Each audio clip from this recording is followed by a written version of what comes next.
don't have to have me give you that first blue card. I just need to give you this blue card. Sorry. Oh, you want to take that the other one? Well, because I gave it to them, and I explained what it was about, and so I don't want to take any more time than we can. Tell me your first name again. Claire. Yeah, now it makes sense, Claire.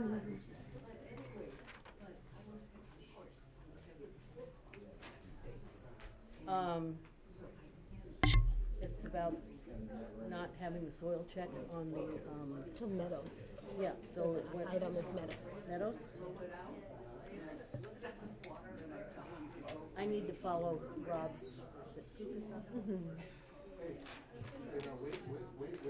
Which one that corner? When is 2026? F-U-K-U-S-A-K-I, maybe? Okay, because I will continue his speech, it's longer than 3 minutes.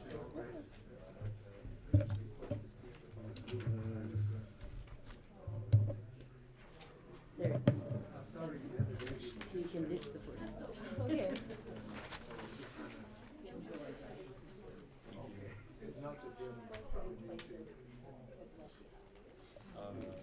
She wants to speak on the Meadows instead. This was a handout. This is.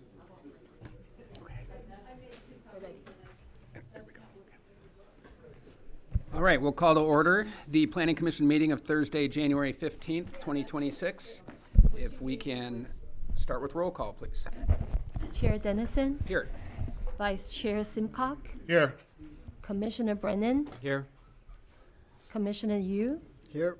and Commissioner Moran previously excused herself for this meeting. All right, Chair, you have a quorum. thank you.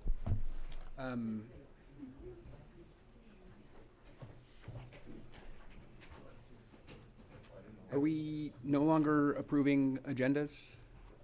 We are. Okay, it's not on the, Oh. it's not on there. So we should update the agenda to show the approval of the agenda. So at this time, I'll solicit a motion to approve the agenda as presented. So made. Second. All those in favor? Aye. Motion carries unanimously.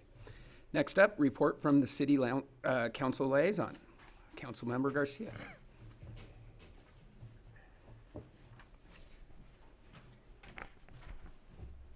Chair Dennison, Commission, Happy New Year. Happy New Year. So not a lot happened at our last meeting. The big things were the council liaison appointments and commission and other organization appointments. Mayor Lowe will be the appointee liaison for the Planning Commission, and I am the alternate. Unfortunately, she couldn't make it tonight.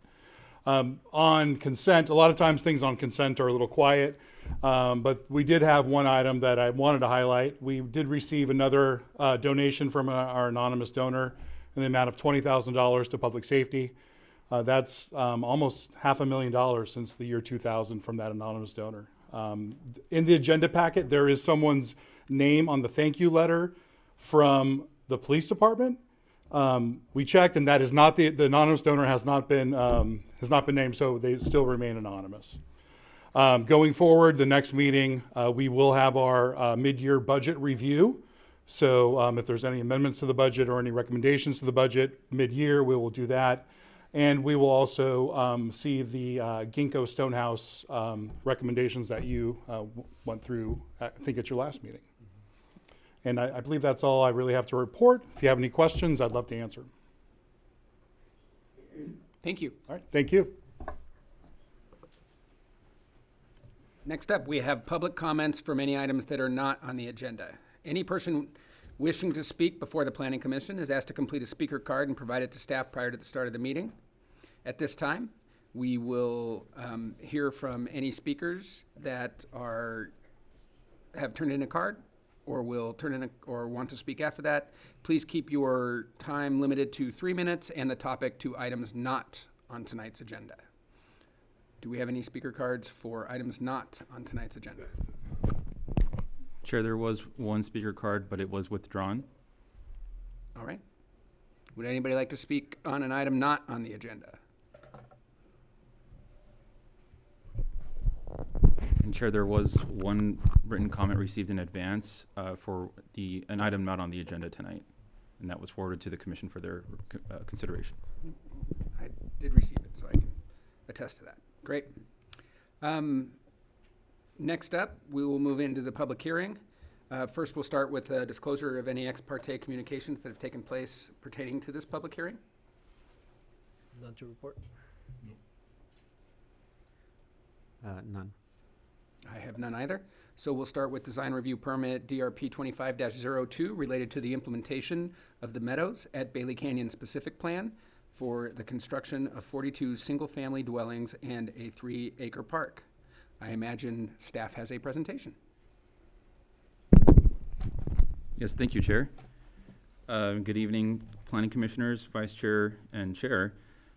It is clearly evident why we are here tonight, but for the good of the record, the Planning Commission will be conducting its first public hearing on this item. The Planning Commission has reviewed many design review permits, but this one is unique. Tonight's public hearing is structured as follows.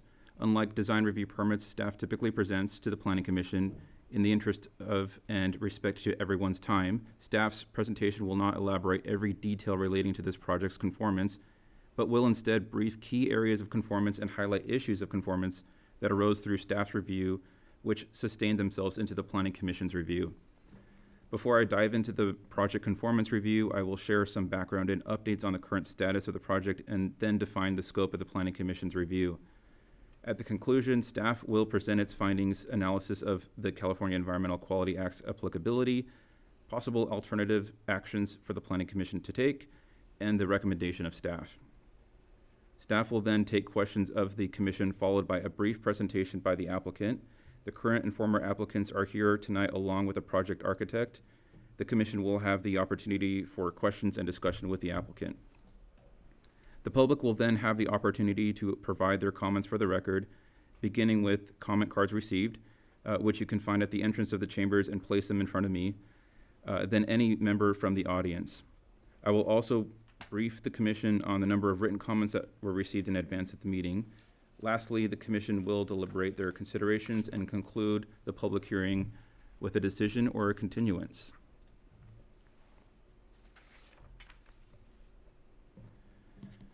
So the Meadows specific plan, development agreement, and certified EIR were approved by City Council around September 2022.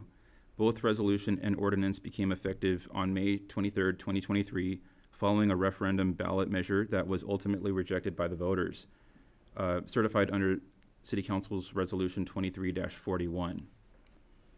Then the tentative tract map was considered by the Planning Commission on February 1st, 2024. They recommended the City Council approve that, to which the City Council did approve it under Resolution 24-12 on the 27th of February. Following that, in May, a writ of mandate was filed and it was litigated in the Superior Court of California. The case was only recently dismissed as of December last year. Lastly, a tentative parcel map was submitted and approved to create the open space configuration north of the Madre de la Rosa Retreat Center. Planning Commission recommended their approval back in March of last year, and City Council approved that in April.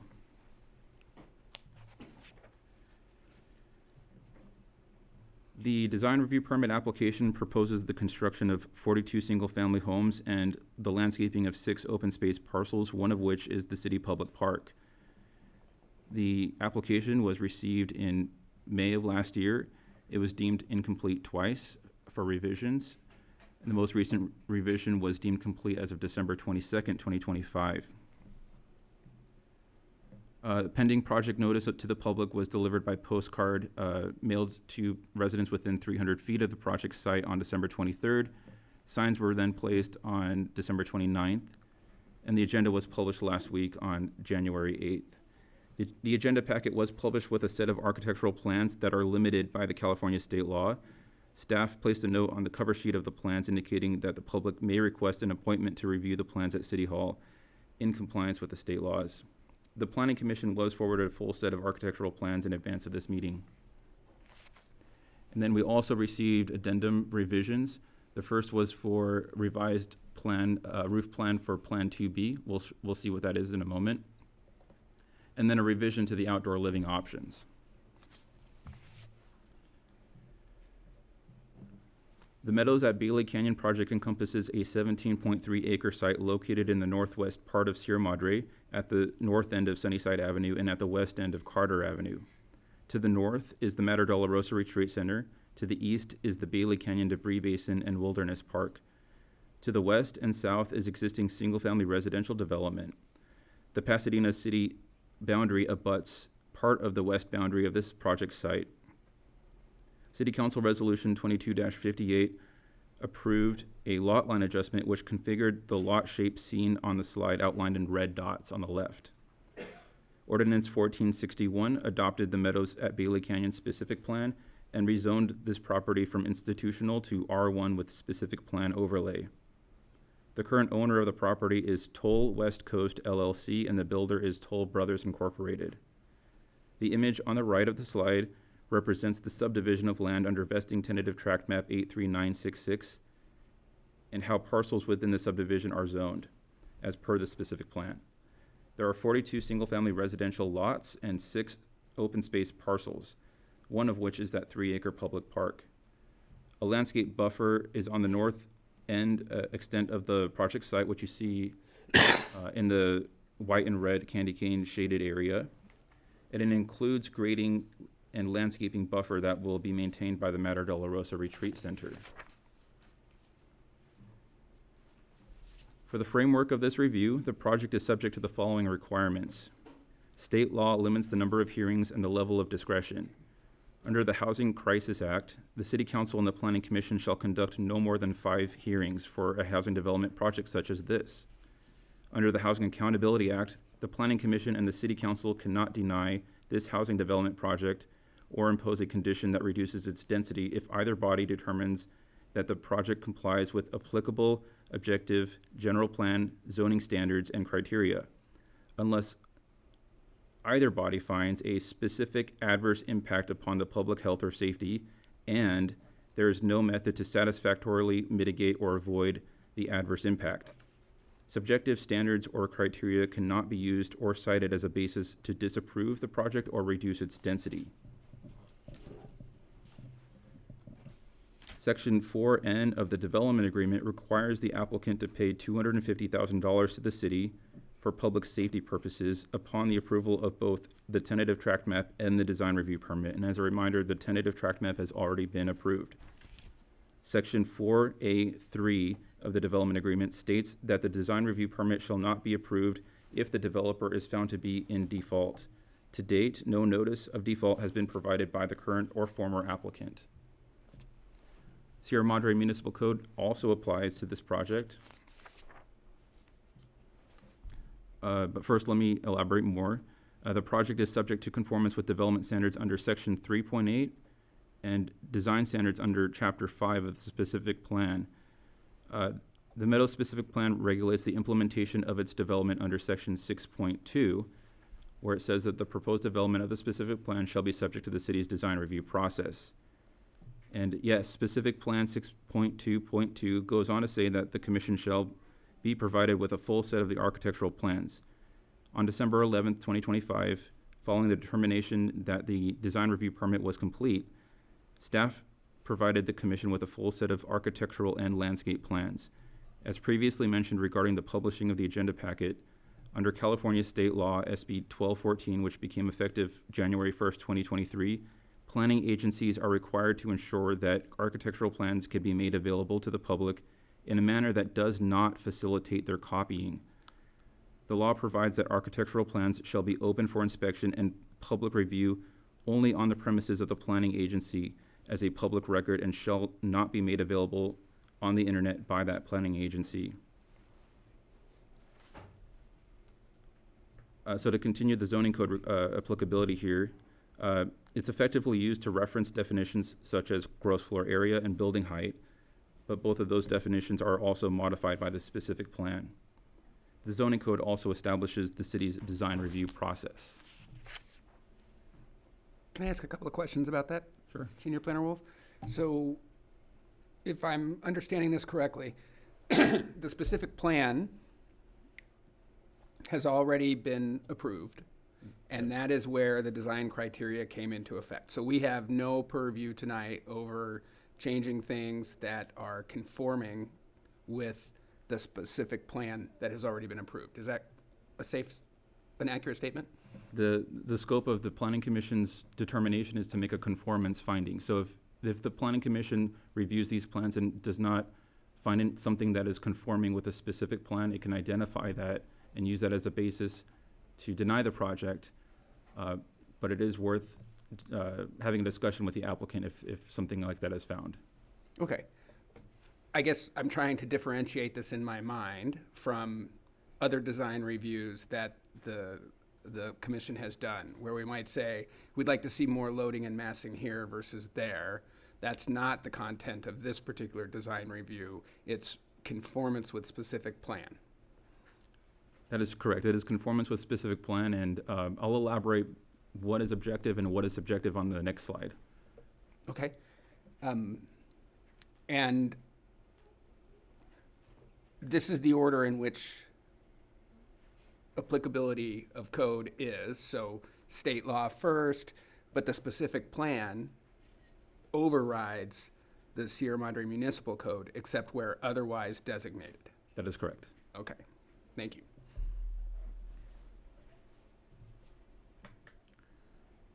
Citing specific plan section 5.2, development standards, design standards, and design guidelines are distinguished as either mandatory, using the language shall, or encouraged, using the language should. However, the specific plan addresses whether, the specific plan does not address whether language of section 3.8 using the word should is treated as a standard or a guideline. And for reference, section 3.8 is development standards. With reference to the Housing Accountability Act, which limits the Planning Commission's determination based on objective standards and criteria, staff's interpretation is that anywhere within development standards, again, section 3.8 of the specific plan, that use the language should are treated as guidelines.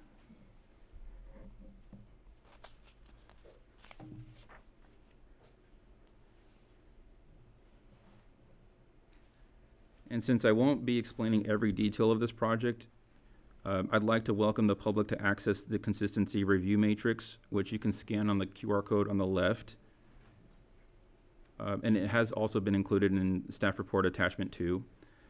And there's also a comprehensive project data table, which you can access by scanning the QR code on the right. And I've also printed that for the commission. It's on the dais right now. It's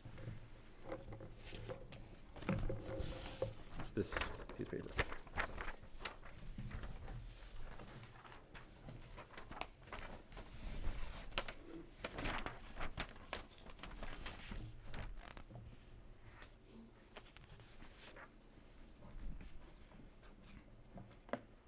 Consistent with the specific plan, the architectural plans present 3 floor plan configurations. Column 1 is single story. Column 2 and 3 are 2-story. And 4 architectural styles. Row A is modern, row B is Spanish, C is craftsman, and D is farmhouse, resulting in a product of 12 unique building elevations. In this presentation, I will be referring to house plans by building elevation identified in this table. For example, if I say Plan 1C, that means I'm talking about the single-story craftsman home.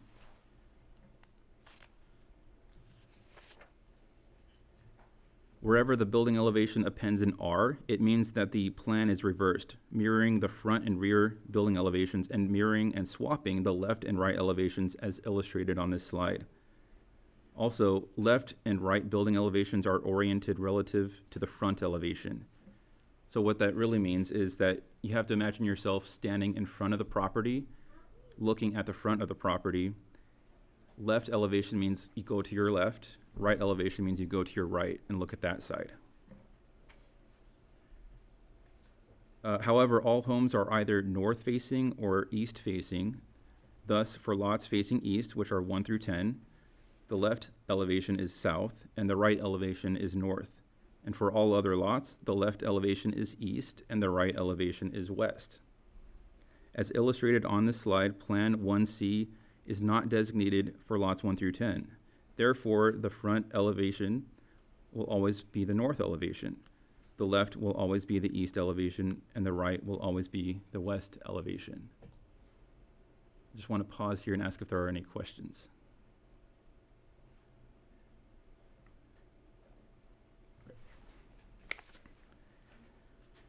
For project conformance review, I've created a table and outlined it as follows. The first column identifies the lot number. The second will identify the building elevation. What's shown on screen is the farmhouse Plan 3. Next would be the lot coverage. The maximum allowable by the specific plan is 50%. And what's shown is the raw square footage along with that percentage. Next is the front yard. The minimum required front yard setback is first 15 feet for the primary structure and then 20 feet for the garage. The next is the side yards. The minimum required on both are 5 feet. What's shown first is the left side and then the right side. The next column is the rear yard setback requirements. And there are two separate requirements depending on which lot we're talking about. For lots 1 through 10, it's 35 feet. And for lots 11 through 42, it's 15 feet. The last column is the minimum required parking spaces. And what will be shown is the number of spaces that meet the criteria of the specific plan.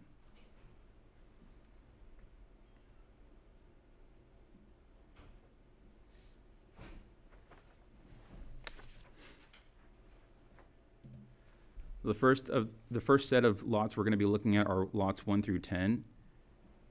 And what you're seeing on screen is the site plan oriented with north to the right of the slide. And these are all of the lots that face Sunnyside Avenue. So the only single-story structure proposed on Sunnyside Avenue will be on Lot 10. And you can see the Good Neighbor Plan identified in specific plan section 3.8.6 is implemented, where it requires a minimum 35 feet, 43.9 feet has been provided. Within lots 1 through 10, there are no standards that are out of conformance. Next is lots 11 through 21. This is located on Street C, which is the southernmost east-west street, and it abuts against the city park. For all of these lots, there are a healthy mix of both single and two-story, along with a healthy mix of all architectural styles. And within the scope of lot coverage and setbacks, and parking, there are no issues out of conformance.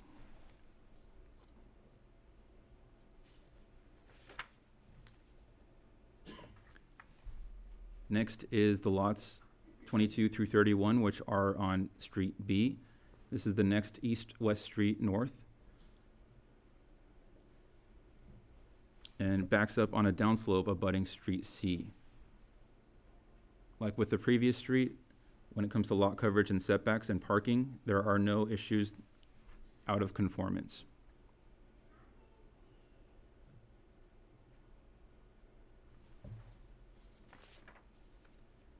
Lastly, for lots 32 through 42, which are located on A Street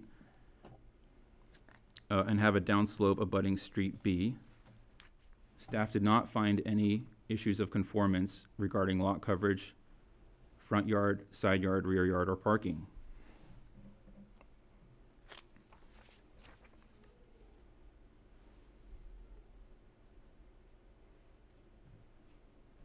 The specific plan also requires an angle plane, or an encroachment plane, as it's also referred to. It applies to 14 lots throughout the subdivision, which is mapped out on the image you see on slide. It's lots 1, 8, 10, 11, 14, 21, 22, 31, 32, 34, 35, 36, 37, and 42. Together, these apply to plans 1A, 1B, 1C, 1D, 2B, and 3D, which we'll analyze right now. So what's shown is first is for lot 1 in plan 3D. Establishing the encroachment plane here uses the same standard as the R1 zone for the city. Begin at the grade level of the property line and draw a vertical line up 10 feet, then a 45-degree plane angled in toward the property. The building shall not encroach the angle plane, but exception is provided to architectural features such as roof eaves and chimneys. For lot 1, plan 3D, there is a south side yard setback of 15.6 feet, meaning that the height of the building at that setback line cannot exceed 25.6 feet. Here you can see that the building abuts the encroachment plane and exhibits a roof eave projecting horizontally beyond the encroachment plane as permitted. For the north side, there is a 21-foot setback, meaning that the height of the building at that setback cannot exceed 31 feet. And I know it's a little bit faint, but there is a green line here which shows the proposed building height. Building height is also defined by both city code and by the specific plan. City code requires that building height meet a point 1/3 above the top plate and allows for 2/3 of the roof pitch to encroach above.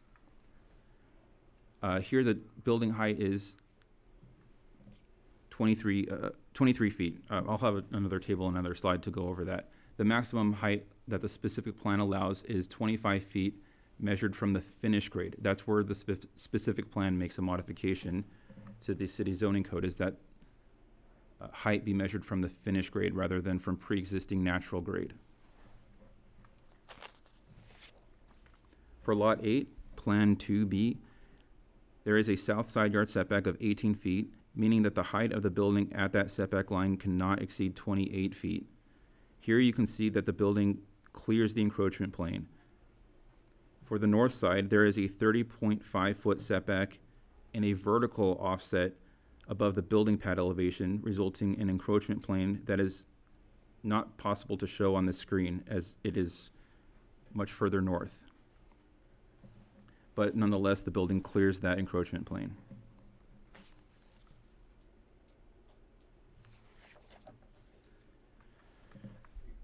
Conformance with the remaining 12 lots are all single-story, and conformance with the angle plane has been demonstrated by assuming a 5-foot setback applies for all Plan 1 homes. However, the angle plane applies to properties providing a greater setback. What is being demonstrated is the stricter of conditions. Establishing the encroachment plane here is the same as previously described. Geometrically, this would mean that the wall of a building abutting the minimum 5-foot setback line cannot exceed a height of 15 feet. As you can see, Plan 1 nearly meets this limit as shown on its front elevation, but in further detail, what is coming close to that encroachment plane is actually a roof parapet, which would be considered an architectural feature permitted to encroach.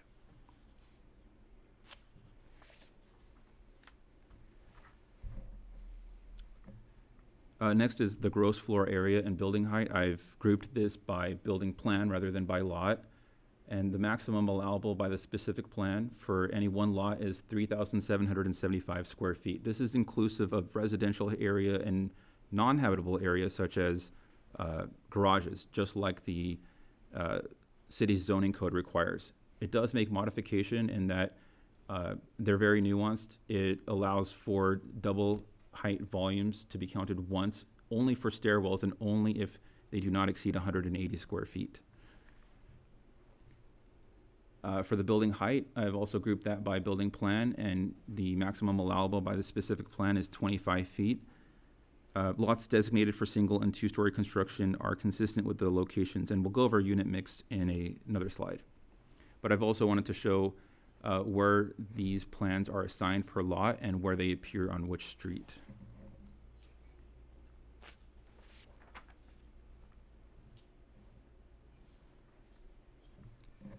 The specific plan also requires a limit of the average floor area. And the average floor area meets the absolute limit of what is allowed by the specific plan at 3,500 square feet.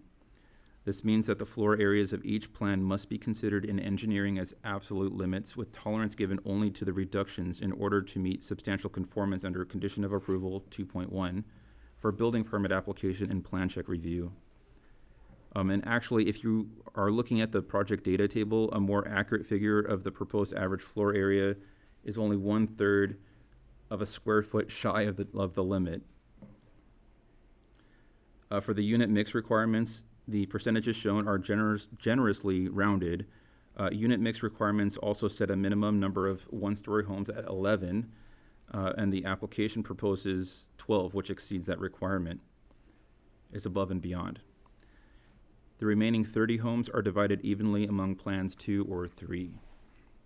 And here you can also show, I've shown what the distribution of architectural styles is among the development.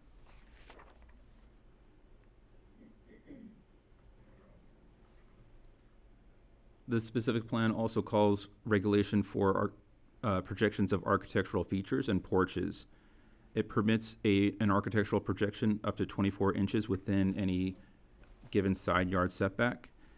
The only lot where this occurs is on Lot 14 or Plan 1B, where there is a 0.2 foot or 2.4 inch double framed wall which projects into the east side yard setback. Porch projections into the front yard are also regulated, allowing 6 feet encroachment into the front yard setback, but not to reduce the front yard setback to that porch less than 10 feet. This is exhibited on lots 11, 14, 22, 25, 32, 35, 37, and 42, none of which reduce that setback to less than 10 feet.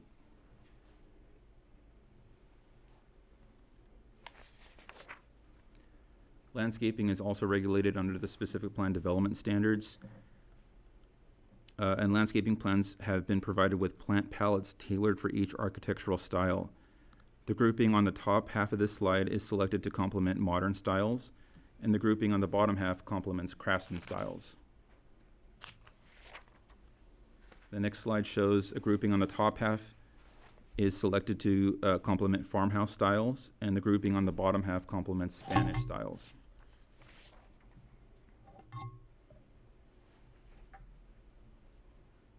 Specific plan also requires that at least one shade tree be planted within the front yard setback and be provided for shading of the front of the house and the sidewalk. And this requirement is in addition to the planting of parkway trees. The landscape plans provided do not include shade trees within the front yard of any lot. Therefore, staff recommends a condition of approval, which is shown as 2.4.1.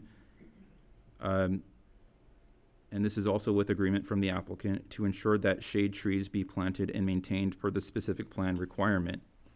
Functionally, the condition allows a home buyer to select a tree of their preference within the limits of the correlated plant palette.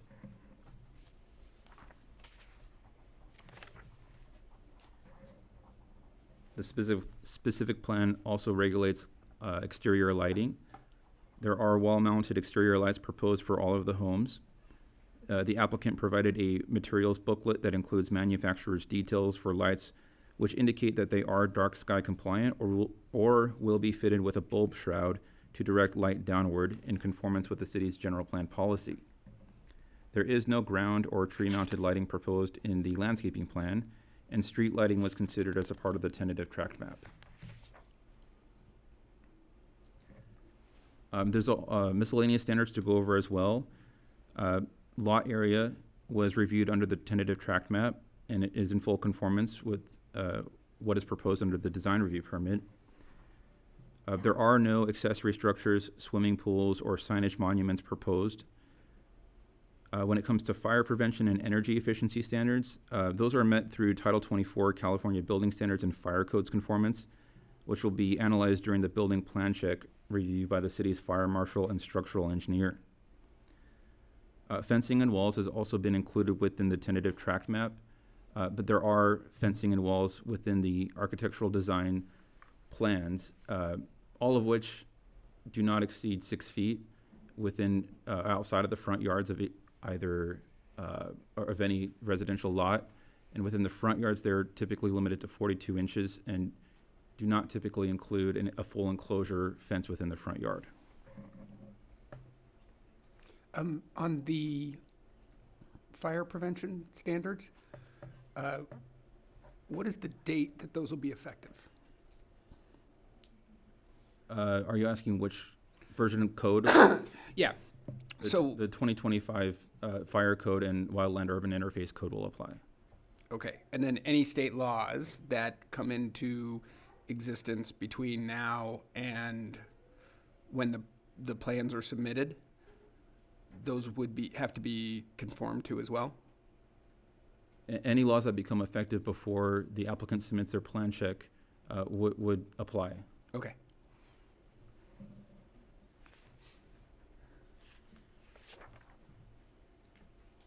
Moving on to design standards. The first one I'm going to go over is the modern style. Massing and forms include clean, rectilinear volumes with flat or very low slope roofs. Building mass is expressed as stacked or interlocking boxes with minimal offsets. Garage volumes are well integrated and do not dominate the primary facade. These homes are appropriately scaled for modern architecture as shown through strong horizontal emphasis, controlled fenestration proportions, and minimal decorative elements. Articulation is expressed through the material contrast of smooth stucco, metal accents, and masonry veneer along with window composition rather than depth. Roof forms are legible and intentional, emphasizing horizontality and cubic massing rather than competing with it. Windows are large, rectilinear, and predominantly flush with wall planes. Black window frames create strong contrast against light stucco finishes, and grouped openings and horizontal proportions are consistent with modern design language. Entry doors are simple in form, often flush or minimally recessed, with limited ornamentation and emphasis given to quality of materials and proportion rather than detailing. Exterior finishes primarily rely on smooth stucco material with selective use of masonry or metal accents. Material transitions are clean and deliberate rather than decorative, while the color palette is restrained and neutral. Although wall-mounted utilities are not located on primary facades, they may be exposed to public view if not properly screened through the return of a property line wall or planting screens. Balconies are absent from the primary facades, consistent with modern precedent, and patios, where may be optionally included, are minimally detailed with focus on quality and proportions consistent with the modern style.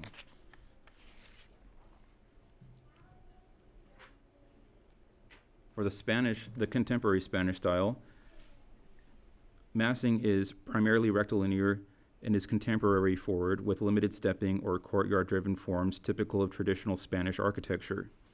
Roofs utilize clay tile profiles, but underlying forms are simplified and modernized. Two-story volumes are substantial and read more as contemporary houses with Spanish cues rather than traditional Spanish Revival residences. The scale is mitigated through roof pitch and use of materials and color differentiating the first and second stories. Articulation is achieved through stucco wall planes, softened openings in select locations, and tile roofing and subtle entry emphasis. Overall, the Spanish architectural style is carried through its use of materials and color rather than through building mass and form. Roofs utilize clay tile profiles, but include low profile or flat variant more akin to concrete tile. Roof geometry remains simplified with limited hips, valleys, or layered volumes, typical of traditional Spanish Revival. Windows are generally rectangular with limited or absent use of arched or deeply recessed openings. Darker frames express contemporary contrast rather than natural wood or bronze finishes that provide more subtlety in transition. Doors are simple and contemporary in detailing with limited use of heavy doors, arched surrounds, or ornamental ironwork. Stucco is the dominant exterior siding material consistent with Spanish architecture, and the color palette remains contemporary with minimal warm, varied tones.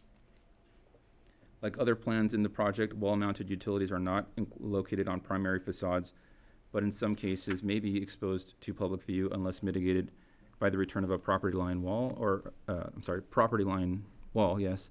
planted screening. Balconies are present in Plan 2B, but not in Plan 3B. Balconies present express articulation related to the entry. However, the architectural expression is primarily contemporary in that traditional Spanish architecture elements like covered loggias or arcades are absent from the design, and indoor-outdoor transition expressions are minimal.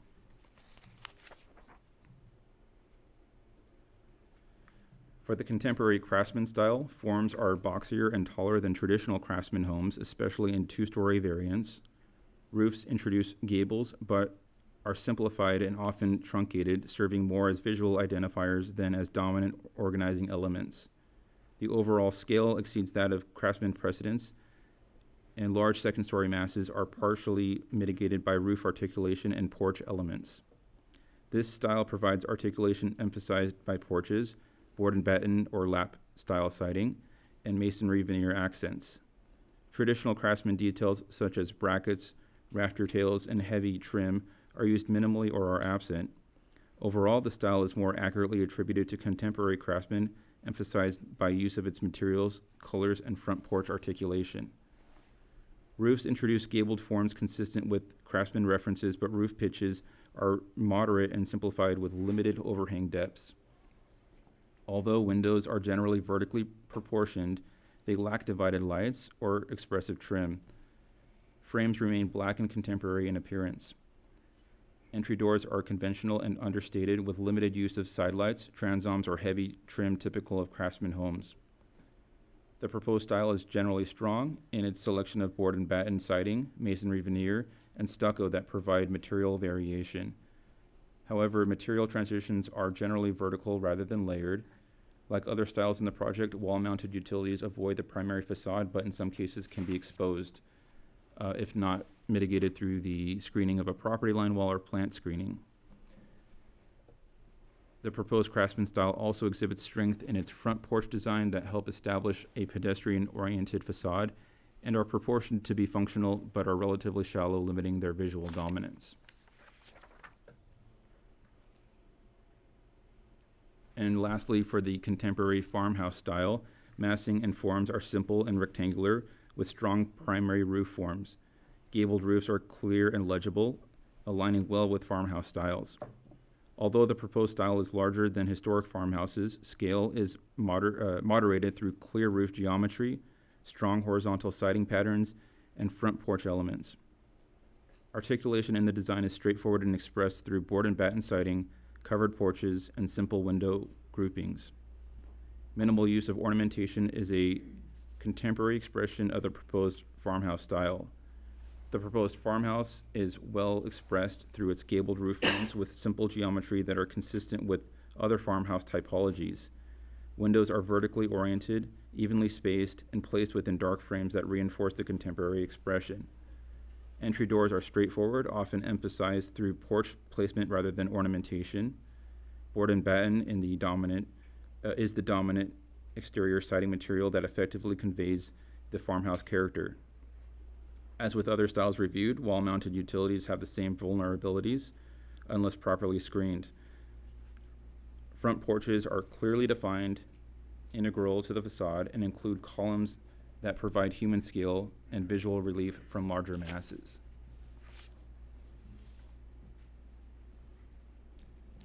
To ensure that this design is in conformance with the design standards, staff are recommending conditions of approval as follows.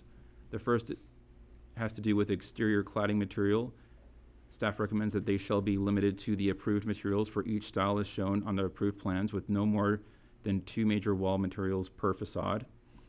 Final color selections shall be non-reflective and complementary as approved. All exposed metal fixtures shall be painted or finished to match the wall or trim to the extent permitted by the public utility providers. And finally, material changes shall occur at inside corners or clear visual breaks. And this is for specific plan conformance section 5.5.7. The next has to do with the mechanical and utility screening.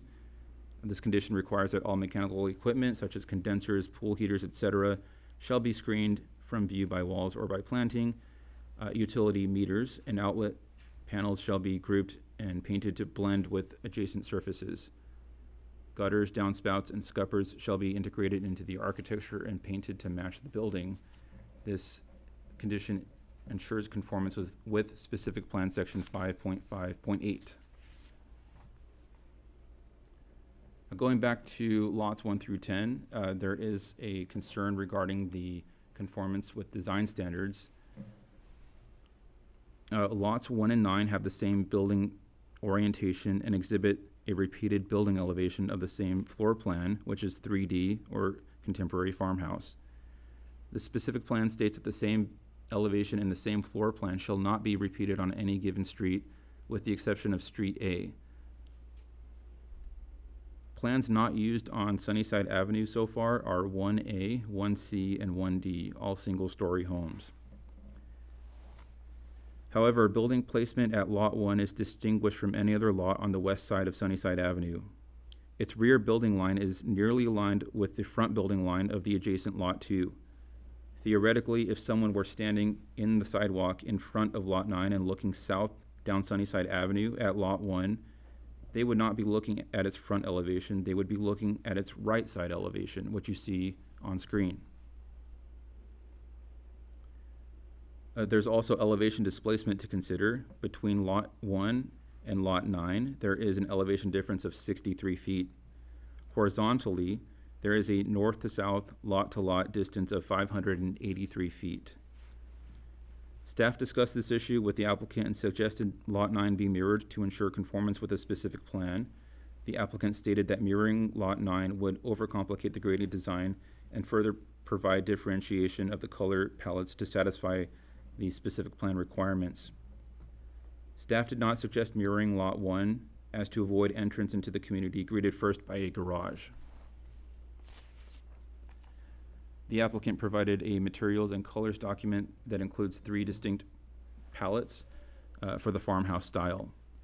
Although it is understood that different palettes may be used for similar styles throughout the development, the applicant's plans presented do not specifically designate the palette each home will incorporate.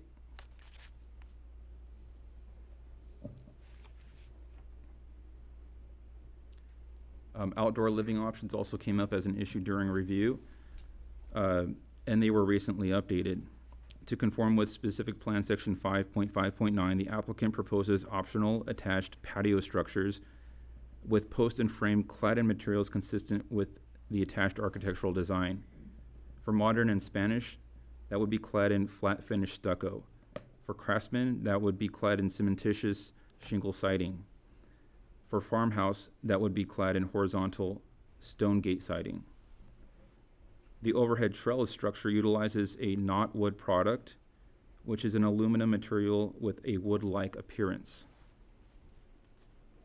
And shown on screen, just for example, is the Spanish style Plan 2B.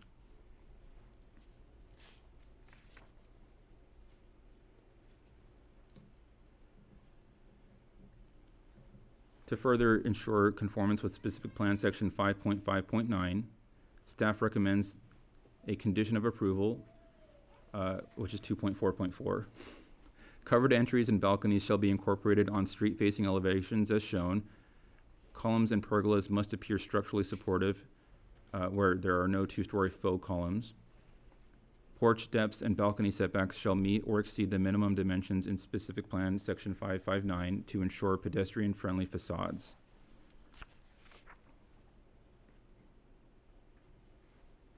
So the applicant has also provided project renderings, and this one is shown first because you can see in the middle there is a Spanish-style home, and if you look very closely, it actually shows that rear patio structure. So these structures are potentially visible from public view.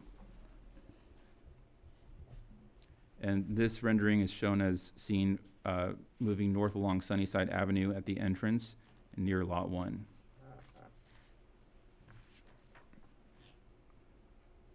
This rendering is showing the development from Carter Avenue looking southwest at Street B.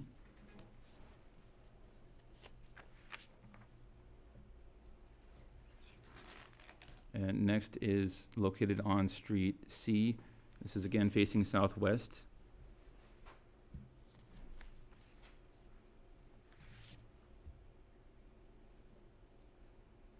And next is a rendering from the entrance on Carter Avenue. So ahead would be the homes on Lot C, and to the left of this visual would be the city public park. And you can see the parking areas for that city public park there too.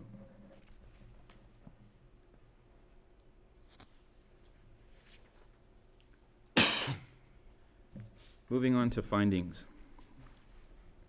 Staff has found that the project fully complies with the city's general plan, zoning code, and specific plan design standards. All 42 homes follow the Meadows at Bailey Canyon specific plan, which explicitly requires a diversity of approved architectural styles and enforces design guidelines to ensure compatibility with Sierra Madre's character.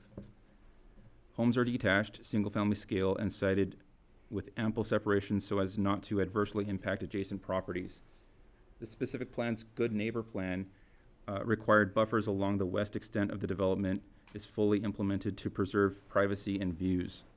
Landscaping and fuel modification planting further screen and soften edges, preventing undue privacy loss, shading, or noise to nearby homes. Each home's height, massing, and siding are compatible with the Foothill Village context.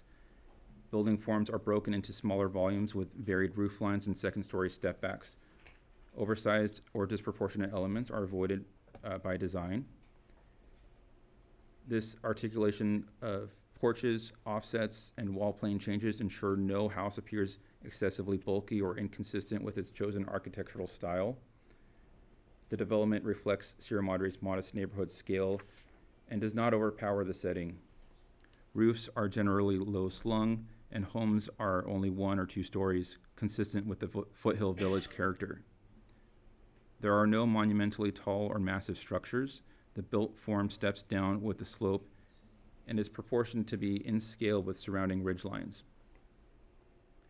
Key public views to the mountains and valley are preserved, and existing neighbors' privacy is protected. The site layout steps homes down the hillside and orients windows or balconies away from adjacent houses. Substantial setbacks, landscape or open space buffers, including the new southern park, and planned grading or wall features prevent direct overlooking. As a result, there are no unusual view obstructions or noise impacts beyond normal residential levels. The project presents a unified streetscape despite multiple styles.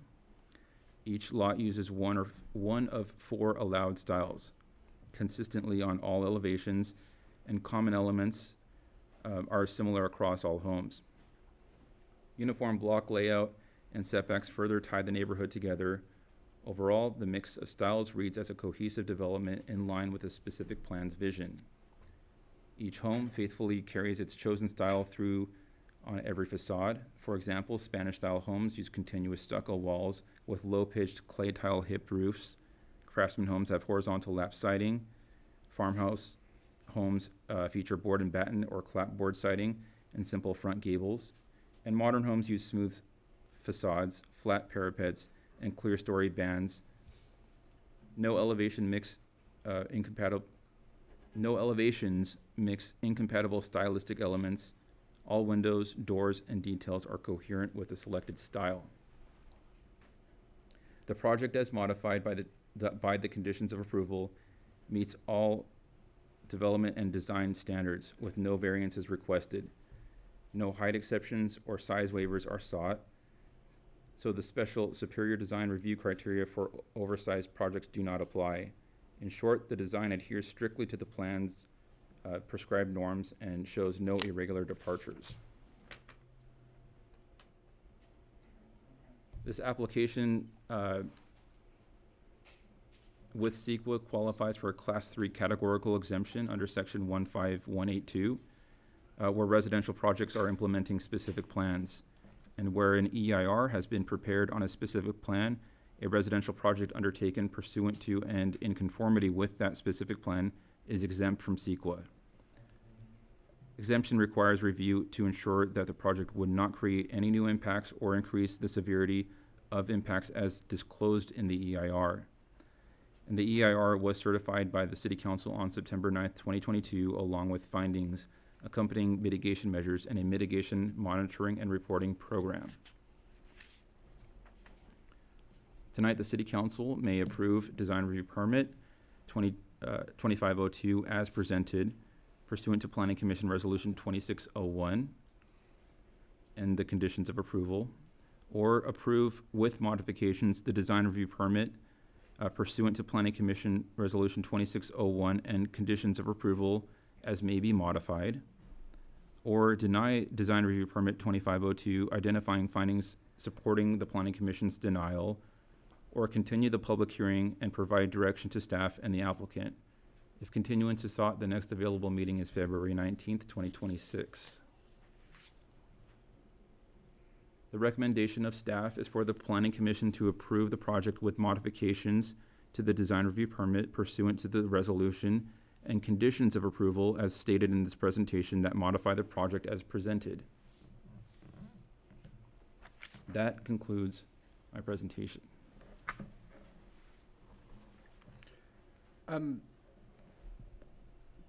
I heard you say a couple of times, quite a few times actually, that it conforms to all of the specific plan, but that you'd also said that because lots 1 and 9 are the same, that it doesn't conform to the specific plan. Strictly interpreting that section of the specific plan for repeated elevations, it does not comply. And so that is a matter of discussion for the planning commission to consider. As stated, staff did point this out to the applicant, and they had stated that there would be differentiation through a different selection of colors and materials. Thank you. Okay. But just from strictly speaking, it does not conform because it's, Yes, Okay. strictly speaking, and that's why I also outlined the characteristic differences between the two. okay. Questions for staff?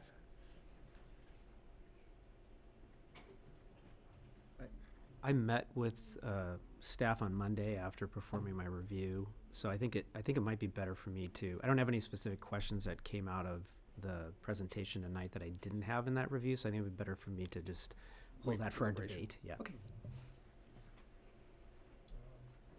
So the shade tree requirement in the front lot, from the front setback. Could you use your mic? Oh, sorry. The shade tree requirement for the front setback.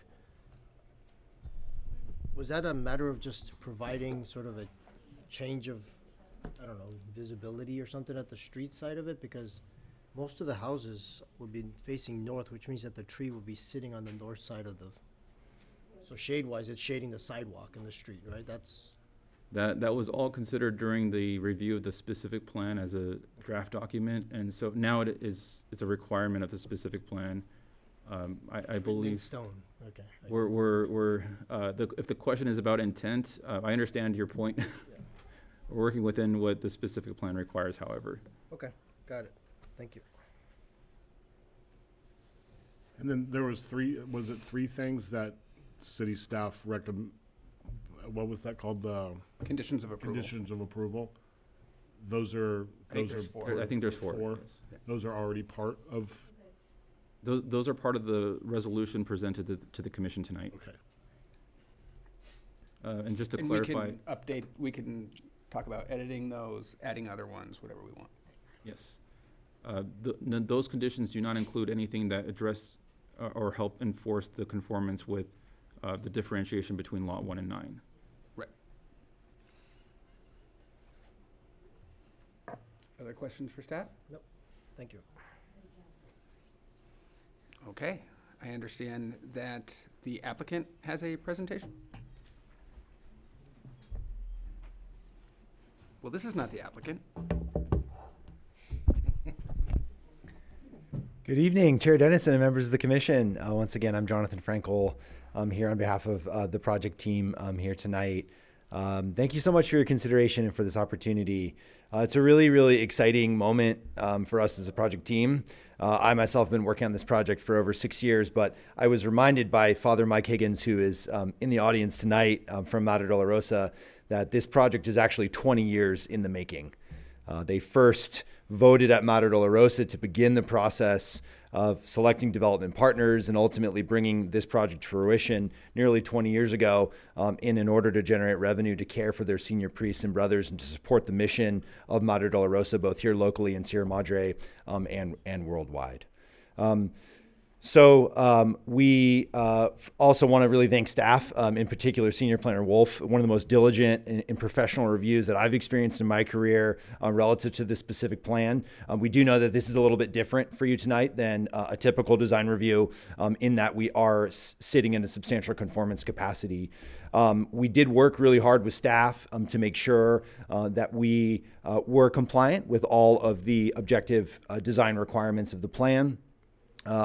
And we would, of course, respectfully request that you adopt their recommendation this evening.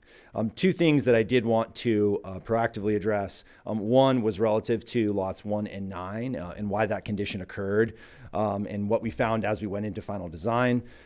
So there are, as you know, there 25% of the units were required to be Plan 1. That means a 1-story unit. That was in response to a number of factors. One was the needs of Madre de la Rosa, their retreatants and their continued operations there, to make sure that their privacy, the sanctity of some of their spiritual spaces was respected. And so those units were very strategically located. Secondly, we included one additional Plan 1 unit above and beyond the requirements of the plan. Now that Plan 1 unit has a larger footprint than the Plan 2 and 3 units. The dimension of the unit is bigger.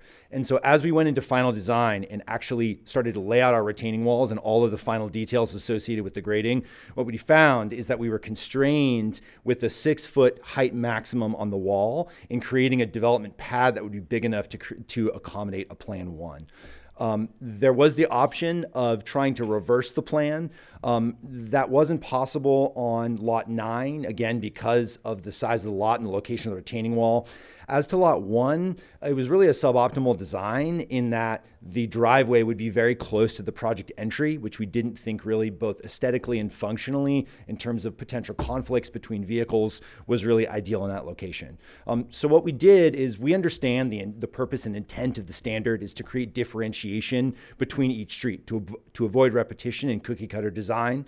And we feel strongly we achieve that through the differentiation in palette and in color, as well as locating those two units as far away as we possibly could from one another. That someone driving into the community will not actually be reaching lot 9 for the most part, the vast majority of those individuals. And so from a visual experience, we really don't feel that it detracts. It allows us to accommodate Madre de la Rosa's needs and the new information that we received about the construction design and the grading. And finally, although not related to the design review specifically, we are well aware that there have been a number of concerns raised by the community concerning impacts on the project site related to the Eaton fire. We share these concerns. And we've been diligently working with city staff to address this. City staff, the city has asked us to conduct supplemental and additional soil testing, and we have voluntarily agreed to do that.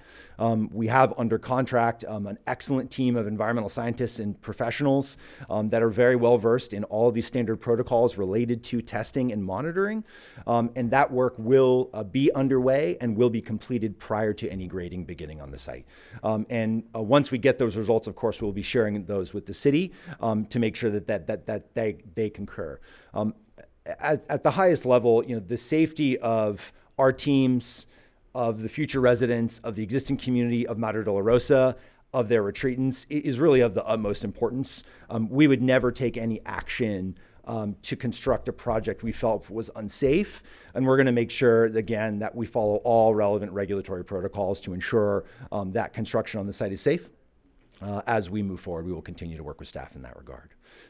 So with that, our entire design team is here tonight in the event that you have any questions. We look forward to your feedback. And again, thank you so much for your consideration.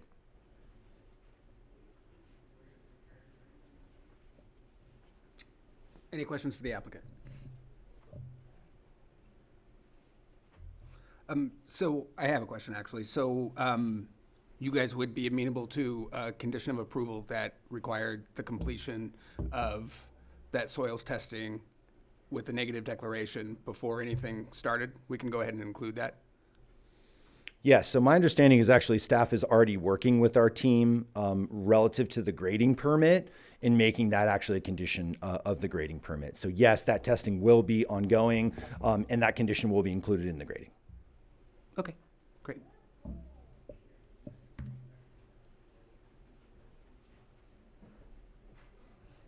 Any other questions for the applicant?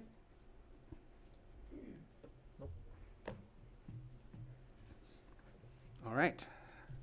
At this time, we will commence with public comment. We will start with those that have comment cards, and then anybody who did not have a chance to fill out a comment card but would like to speak, please do so.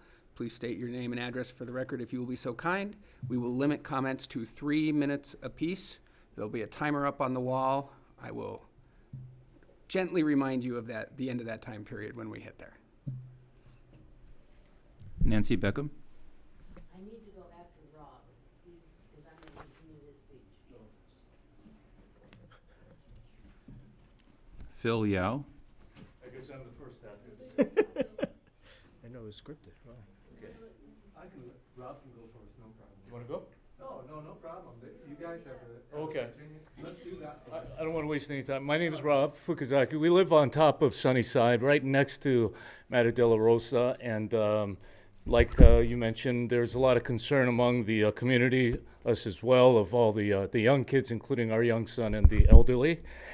And a member of our community wrote this letter. He's not able to be here tonight, so I'm just going to read it.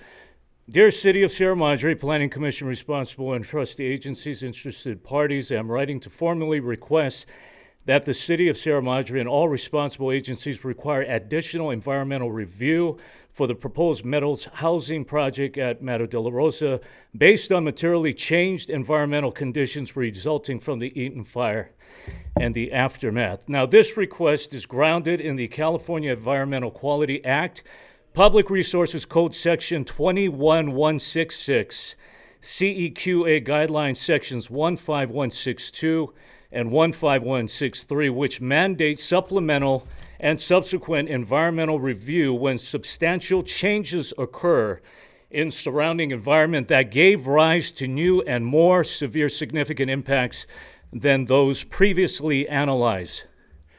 Substantial change in environmental setting. The Eaton fire fundamentally altered and the environmental context surrounding the project site, while the project footprint itself may not have burned the surrounding landscape, including upland habitat, watershed conditions, wildlife movement corridors, and fire behavior patterns has dramatically transformed. Now, the environmental baseline relied upon in prior CEQA documentation no longer reflects existing physical conditions as required by the CEQA.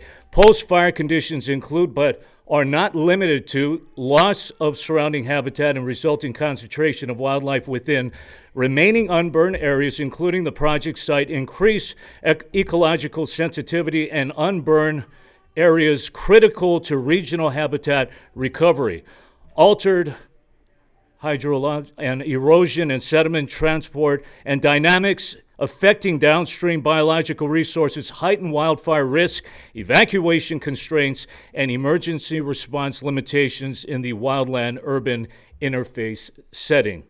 Under established CEQA precedent, environmental review must analyze impacts in light of actual conditions at the time of discretionary approval, not pre-disturbance conditions.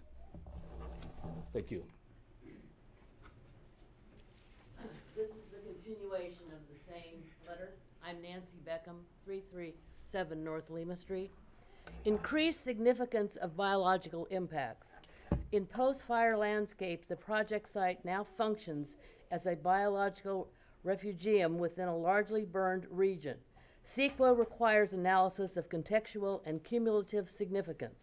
Impacts that may previously have been characterized as less than significant can become significant when surrounding ecological systems have been degraded or eliminated. Disturbance, grading, lighting, noise, and human activity associated with the project now pose a materially greater risk to wildlife survival and recolonization, habitat recovery process, regional biodiversity resistance. Failure to reassess these impacts constitutes an abuse of discretion under CEQA. The new and more severe hazard-related impacts. Recent applicant authority confirms that wildlife risk analysis is a mandatory component of CEQA review, where projects that are located in or near high fire hazard areas, post-fire fuel conditions, altered fire behavior, evacuation feasibility, and responder safety create a new and more severe environmental and public safety impacts that were not and could not have been adequately evaluated prior to the Eaton fire. These impacts are environmentally effective under CEQA and must be fully analyzed in a revised environmental document. Legal requirements for supplemental or subsequent review. California courts have consistently held that where substantial evidence demonstrates changed circumstances resulting in a new or more severe impact, a lead agency must prepare a supplemental or subsequent EIR. Reliance on outdated biological surveys, hazard modeling, or baseline conceptions is largely insignificant. Proceedings without additional review would expose the city and responsible agencies to significant legal risks and undermine the informational and public disclosures purpose of CEQA. Requested action. Accordingly, I respectfully request that the City of Sierra Madre and all responsible agencies suspend further discretionary approvals for the Meadows Housing Project. 2. Require preparation of supplemental or sequent EIR addressing post-Eaton fire conditions. Reevaluate biological, hydrological, wildfire, evacuation, and cumulative impacts using a post-fire baseline. Consider project alternatives, including reducing intensity alternatives in light of the site's heightened environmental sensitivity. This request is made to ensure compliance with CEQA and to protect the public, environmental, and legal interests of the city and the region. Thank you for this consideration. Please include this letter in your administration project for the project. Do you have a copy of this letter? We do. I was reading along. Good to know. By the way, my soil has been tested, but I'm a quarter of a mile away, just about 4 houses above Grandview on Lima. I have 17 metals in my ground. It's worse on the driveway because it was between 2 higher houses. The front yard is less, but it doesn't matter. I have a huge amount of barium and lead in the ground. Thank you. Thank you. Christine Kadirian.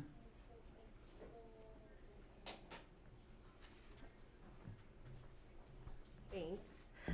Hi, my name's Christy. Can you hear me okay? Okay. My name's Dr. Christy Kadirian. I live directly adjacent to the Meadows at Bailey Canyon Development Site. I'm here tonight because active tree excavation and soil disturbance are currently underway at the property.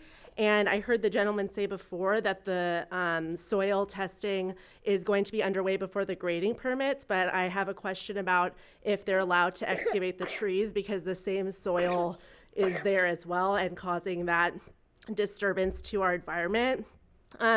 Wildfires are recognized changed environmental condition under California environmental and public health frameworks. Fire can significantly alter soil composition by mobilizing ash, heavy metals, and other contaminants. And when the soil is disturbed through excavation or tree removal, those substances can become airborne or migrate through runoff, potentially affecting the nearby homes and families. The permits received regarding excavation and grading by this development before the catastrophic fires should require an update. While prior wildlife debris removal and surface soil remediation were conducted, they weren't designed to certify soil as safe for construction level excavation. And importantly, an approved environmental impact report and permits issued before the fires don't freeze conditions in time.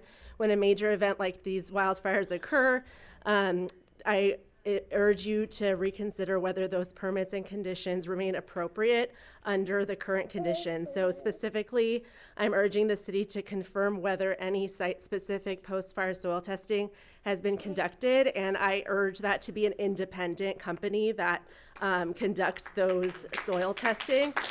Clarify which permits authorize the current excavation that was happening as of 3 p.m. I saw in my backyard. I'd like to know what specific permit allowed that. And I also like to share why this matter so deeply affects my family. My husband and I were both fortunate to have grown up in Sierra Madre. During the Eaton fires, we nearly lost our home. We saw that whole field on fire. Very, traumatizing and devastating experience while I was pregnant with my son here and caring for my toddler. My husband and I paid upwards of $200,000 out of pocket, still waiting for some to be reimbursed by insurance, to ensure our home was free from fire-related toxins and safe for our children. We feel incredibly fortunate to be able to raise our children in the same community where we grew up, but the constant fear and emotional load of worrying about our children's health and exposure to toxins in this post-fire environment is already heavy, and it's being exponentially increased by the current development activity and by the lack of transparency about the safety in regards to that. So we respectfully ask the city to consider its residents and to proceed with our best interests and our children's health and future in mind. Thank you. Thank you, Dr. Kadarian. Phil Yao.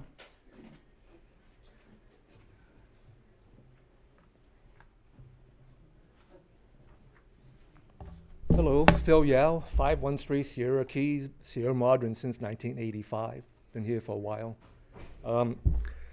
Couple of items I think I'm not going to get to, but let's just rejuggle a little bit. First, quick shout out at the kind of 1 year anniversary to all the first responders, including some out-of-town responders, particularly El Dorado Hills. They came up with the fire engine and protected our street. And so a big shout out to them and our local first responders as well. Also, I think the discussion previously of the field on fire, field would have been even worse if Madre de la Rosa didn't have their crew do the field maintenance. We would probably be looking like Upper Hastings and perhaps even like Altadena. Okay, statistically, so that get some relevance to that. 6,000 structures for Altadena, gone, right? Burnt. Okay, maybe plus or minus a few. 80 in Upper Hastings, 18 in Sierra Madre. Why? Because of that open field. We didn't put a lot of lumber in there to burn up and then, light the rest of Sierra Madre on fire. So that's a good thing. Unfortunately, we are not maintaining that, okay? While we have those statistics, I don't know what presentation you guys are looking at today. There are so many inconsistencies in there. I looked at design standards on there that shows individual house nicely planted in there with foliage and landscape. But what the reality is, we're going to have a wall of houses. And then furthermore, for the people that are south of that, we're going to be looking at the back end of it. So a little bit crude, perhaps if you're looking at a dog, we're not looking at the head, we're looking at the other end. And that's what we will see, walls of houses. Shoot, 1 minute and 5. Okay, going to drop a few things. Before you guys vote on this, there's some discussion as to whether you've done your due diligence. Each and one of you should have reviewed, absorbed, understood the complete package of data, which is pretty voluminous. Okay. Perhaps as a citizen of this, nice little town, we really should have you certified that you understand what is going in before you take a vote. Okay. That's one thing. Let's see, 24 seconds. Okay, one more thing that I think I brought up before and should be reiterated. The state fire marshal, with their resources, has identified this entire project as a very high severity zone. I think you guys may be aware of that. There's a nice map on it. My street is right at the border of that. Unfortunately, the Meadows is entirely in that. Okay, and so when you take a look at it, when you vote on it, just consider that. I don't know what I'm going to do with the rest of the questions, observations that I have. I'll probably submit it in writing. I don't know if there's an avenue for that. I'm just Joe Citizen over there trying to figure out, why this wall of houses is going to be behind me now, instead of the view that I normally would have had from Mount Wilson. And in fact, what I'm going to see is the back of all the houses. So all the elevations that you see nicely decorated from the front, we don't get in the back. Okay, we get something.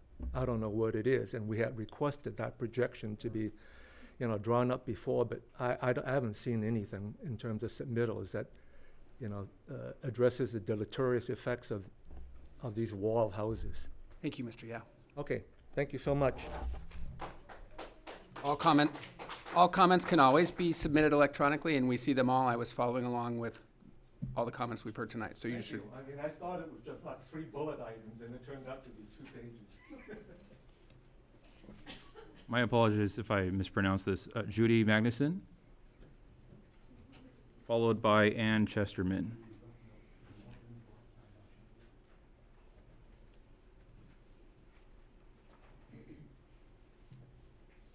Judy Magnuson, 491 Grove Street. So I'm living just one house off of Carter, and I have big concerns about the safety of Carter Avenue being widened and the entrance to Bailey Canyon Park still remaining where it is.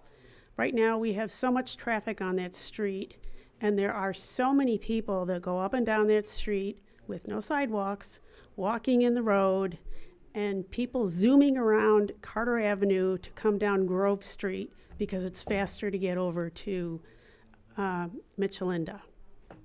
That really is a problem for us, and we've talked a lot about safety. I'm concerned about all the new homes in the area adding a tremendous amount of traffic to what was never made to be a through street. And that street, I've already had my car hit. It's a big safety concern that I think you need to take into consideration. It would cost very little money to move the entrance to Bailey Canyon over to Lima and make our street either dead-ended or a no-turn, whatever it might take. That would not require a lot of money. Carter Street is already under consideration to be widened. It could all be wound into the same project. That's all I really have. Thank you.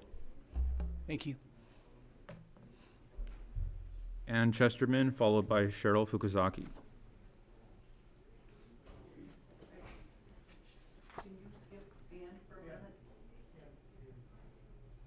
Cheryl Fukuzaki.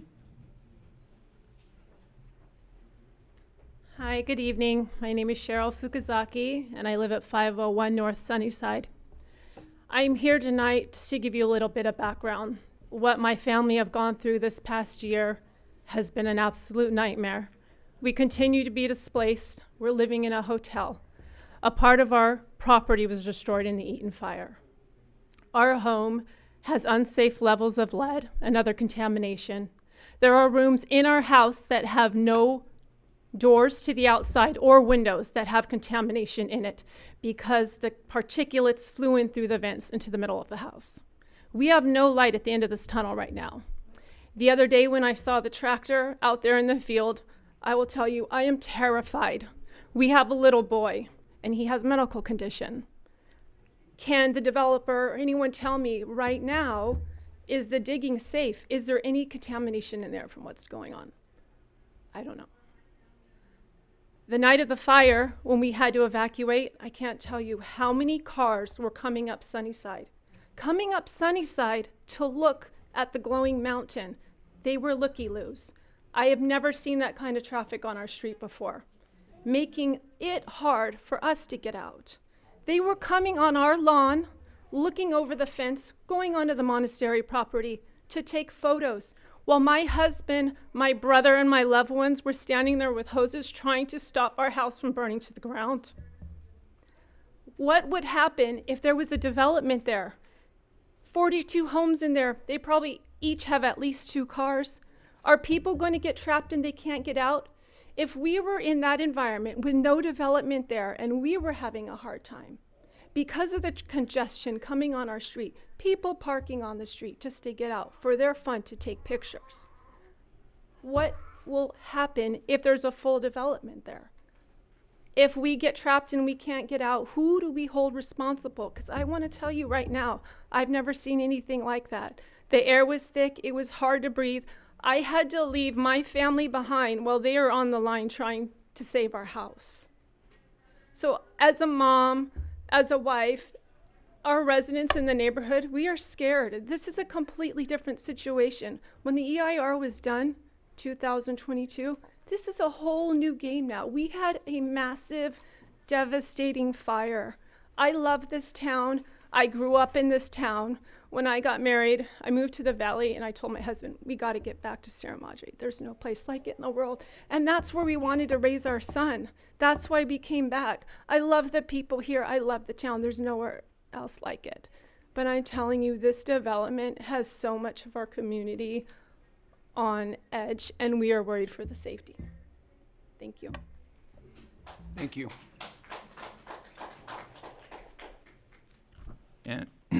Ann Chesterman, followed by Deb Sheridan.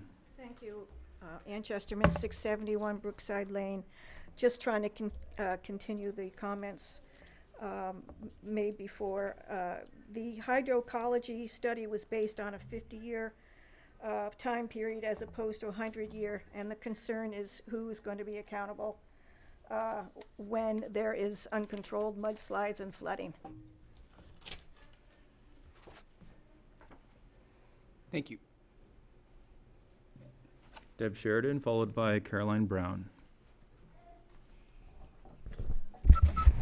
Good evening, Commissioners. Deb Sheridan, Valley Vista Drive. You have a great opportunity and responsibility to aid in keeping our residents safe from harm. For 3 years, we heard from New Urban West representative, who is here tonight, that you should certify the 42 dangerously close large houses in a high severe fire zone because, quote, the investors wanted it. Now, New Urban West apparently has sold this property. I am requesting 3 issues for you to take into consideration. 1, tonight's meeting is the first of 3 allowed. There was nearly no notice of tonight's important meeting. Why not? I am requesting that you have the next 2 meetings, but also significant notice is given for those meetings. You sent out postcards to people within 300 yards, really? You know that this has gone on and on because there are so many people who are concerned about this project. Number 2, soil samples. Apparently, there have been no samples taken, even though so many of our residents have followed through, paying for it themselves, and have found contaminants, as you hear. You've heard tonight. Please make sure the toxins are gone, which should be the responsibility of the developer before they start digging. Now, Mr. Frankel said they will test the soil, but we really need to know that there are no toxins there. Please, please, literally hold their feet to the fire for that. Third, fire safety. You must ensure residents' safety. The EIR was certified even though we at Preserve Sierra Madre warned about the danger. Now that it has actually happened, and it was residents whose properties abut the monastery who saved their homes, as you have heard tonight too, these are the people who fought the flames. What more proof do you need that we need more safety measures? And I thank you all for being on the Planning Commission, but please do everything you can to keep us safe and don't be intimidated by the, again, quote, we'll sue if we don't get our way developer mantra. Do not pass the buck to City Council because they rely on you to do due diligence, and I thank you very much. Thank you. Caroline Brown. Hello, Caroline Brown, Alta Vista Drive. I want to bring to your attention something that I don't think you've been discussing at all, is the eastern boundary of the project is shared by the monastery project and LA County and the city of Sierra Madre. Bailey Canyon has a conservation easement over it held by the Sierra Madre Mountains Conservancy, and I want you to be sure that the agreements include the fact that there should be no access to the Bailey Canyon area other than what every citizen would have to do to go through the front gate, nothing directly from the side gate boundary with the property. It's an important reason for the following concerns. When there was an injury to a hiker on the Bailey Canyon area, a trail rather, it was actually in an area where a bear was supposed to be. It was not in the city limits. But the hiker hiked all the way down to Bailey Canyon, got help, which was important, but then follow-up was the California Department of Fish and Wildlife, who closed Bailey Canyon, set out their traps, and what they do is bring in the, I think it's the agricultural department that does the DNA testing to see if they found the actual animal that struck at the hiker. They didn't find the actual animal. The one they trapped was not the one that struck the hiker, and so they let it go because it's not their intention to just get rid of bears, but to go for bears that might actually be offending.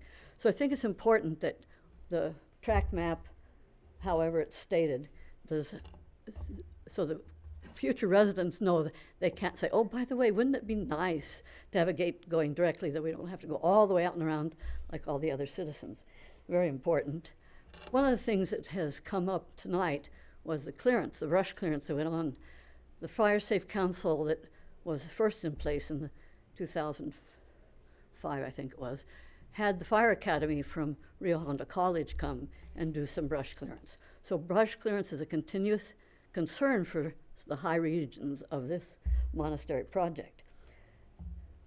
I tried to bring this up last night, 2 nights ago at City Council meeting, but 3 minutes is kind of short. So I'm going to say it here. I'll come back to City Council and say it again. Residents have a responsibility to make their properties safe in such a way that if a fire occurs, fire department can come and fight a fire with comfortable setbacks and so forth. Because we did lose a fireman. Most people don't know this.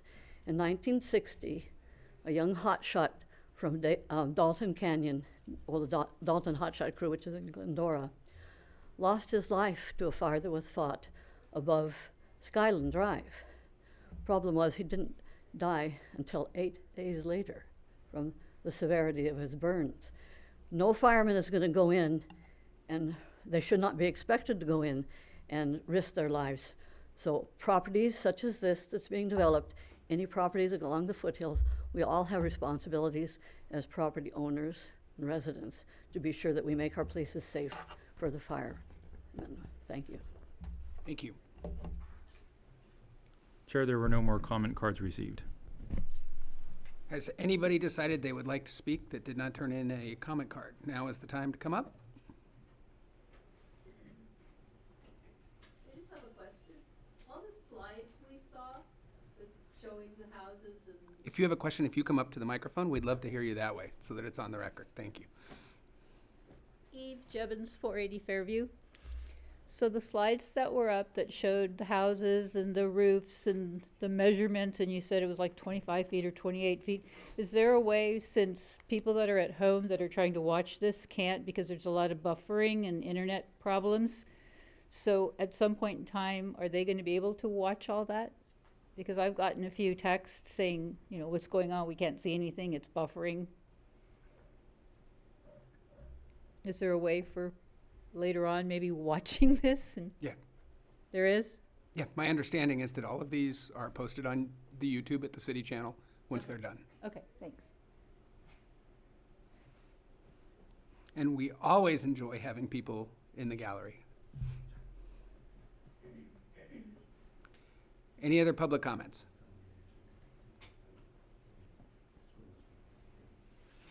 All right.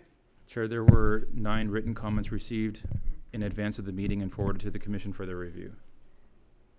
Thank you. Well, a couple of things to chat about tonight. Who would like to start? I'll just, I didn't make any comments earlier or ask questions of staff, but I just wanted to share, I have a couple observations, but when we originally received the architecture and landscape plans, I started reviewing those independent of staff report, and then staff report came in, which was extremely helpful, not being on planning commission in the past. So I did, after spending many hours reviewing everything, I did sit down with Director Lynn on Monday and asked a few questions, so I just wanted to share some thoughts there.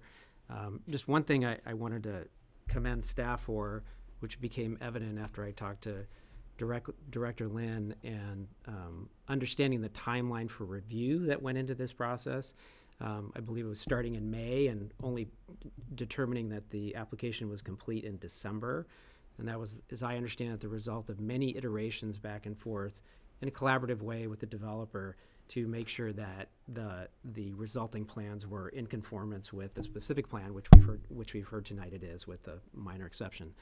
So I just want to commend staff. And one of the things I heard was a major reduction in massing of the plans, right, so that it's in conformance. So I just wanted to mention that and commend staff for that. What we see actually in the end result was the result of a lot of good work. It just didn't land in your lap as a good project. I also asked questions about the reverse layout. I just, and maybe that's a question we can kind of come back on. I believe Street A allows in the specific plan for reverse layouts or mirroring of a plan. I believe it's used in a couple other spots in the, I don't think we talked about that too much. It's used in a couple other streets. And I know staff made a determination that mirroring of a particular plan, it's used lightly, but it is not, is in the spirit of what the intention was, so you don't have a monolithic sort of homogeneous view of what the plans are and what the street layout looks like. And I do have one question. I'm curious as to why Street A was not subject to the mirroring, because I know that 39 and 41 are very close. Lot 39 and 41. That's specified in the specific plan. One of those standards, one of the design standards, call for no repeated building elevation, but make express exception for Street A. Right. And that's because there are more single-story structures on Street A as per the Madre de la Rosa. So in order to do that, you have to, with only 4 plans, you only have so many numbers to use, work with, right? That's correct. And then I also talked with staff about the outdoor living options and the patio covers. Obviously, they've come to conclusion on that, and that's included in the conditions of approval. So I just wanted to mention that. I don't have, if we're talking about particular issues in relation to Lot 1 and 9, I can somewhat visualize that. I think the way the street layout is going up the street, I think it's going to be redirected a little bit, at least the way I see it on the plan. So you've got that jogging of Sunnyside now changing, and the different in elevations, and I understand the materials are different. I don't particularly have a problem with the solution that was recommended for Lot 1 and 9, or that just in terms of variation of materials. It seems to me that the distance traveling from Lot 1 and 9 is pretty significant. The elevation is different, and the perspective you're getting. So I personally didn't have an issue with that being in the plan as it is today, to have those being the same plan. I'm going to stop there. Maybe there's the other things that we heard tonight that are not specific to the to making a determination, the Planning Commission making a determination as to whether the plans are this design review is conforming to the specific plan is one thing. That's all I was focused on during my review. Obviously, we've heard a lot of other things tonight that maybe we want to discuss, but I'll stop there. Should I go? I know we're going to have a lot of things to discuss on this one. I really appreciate the neighbors coming out and voicing their opinions on the matters that are really close to them and the impact of some of the work that's starting over there. If I was living that close to it, I probably would have similar concerns. But that is not within our purview of what we're reviewing here. But I do feel for you, and then it was great to hear the representative from that side of it come out and say that they are going to do the extra testing to make sure that before they get into the actual grading of the area, that they're going to test that and make that available. That was great to hear, so thank you for that. I think within the purview of what we have to review and the standards that have already been established for us to look at and go through, I think there's a lot of sensitivity to the design that's been proposed. And it starts from the level of the size of the units within the lots, the lot sizes themselves, the layout. I know that if you're looking at it from the lens and the filter of I want nothing versus what's going to be there, yes, of course it's very impactful in a way that there's going to be something there. But if there's going to be something there within these standards, and pretty strict standards actually, and you're abiding by those, and the layout that you're proposing as well, I mean, you can see that it starts with the sensitivity of as the streets are there and as it's building up from the lower level to the upper level as it's climbing up, even at the edges of the lots, they're building up from single story to double 2 stories, right? I mean, so there's a little bit of that sensitivity that's happening on the street level as well. As you're walking through the streets, there's going to be a grade change, but then then you don't have a 2-story sitting right at the corner. That impact, I think that's going to make a big difference. So I think that is a level of sensitivity that you see, not usually in a complex like this. So that's good to see. There's comments about where we're looking at the rear end portions of, I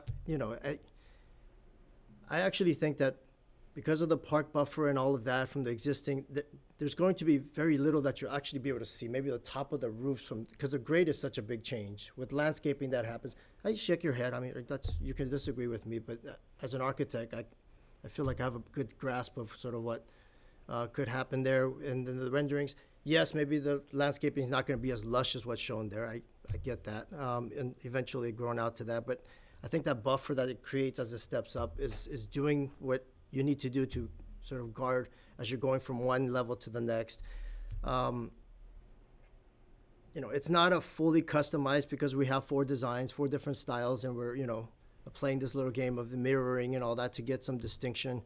The material palette seems to be one that was established in a way that it's rich. It's in keeping with some of the styles. It's a modernized version of those styles, of course, but I think it's in keeping with the idea of those things.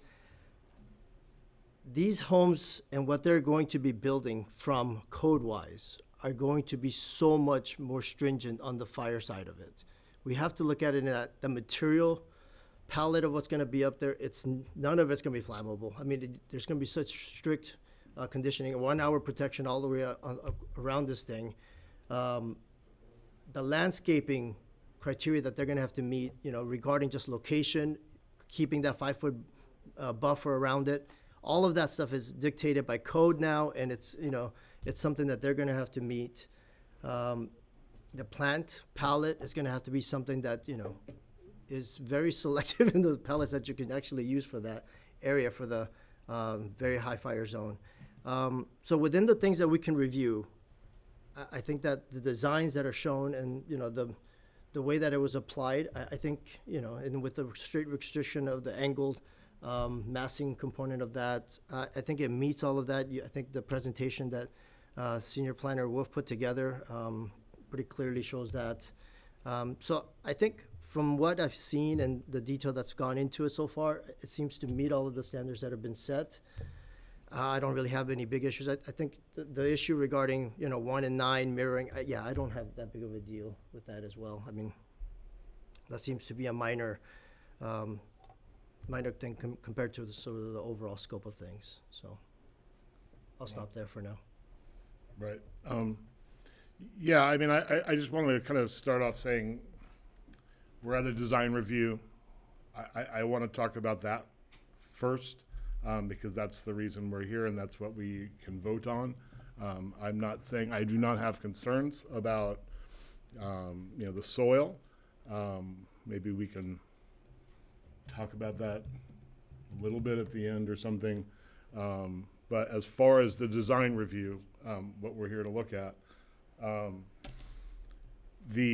had no problem with the designs.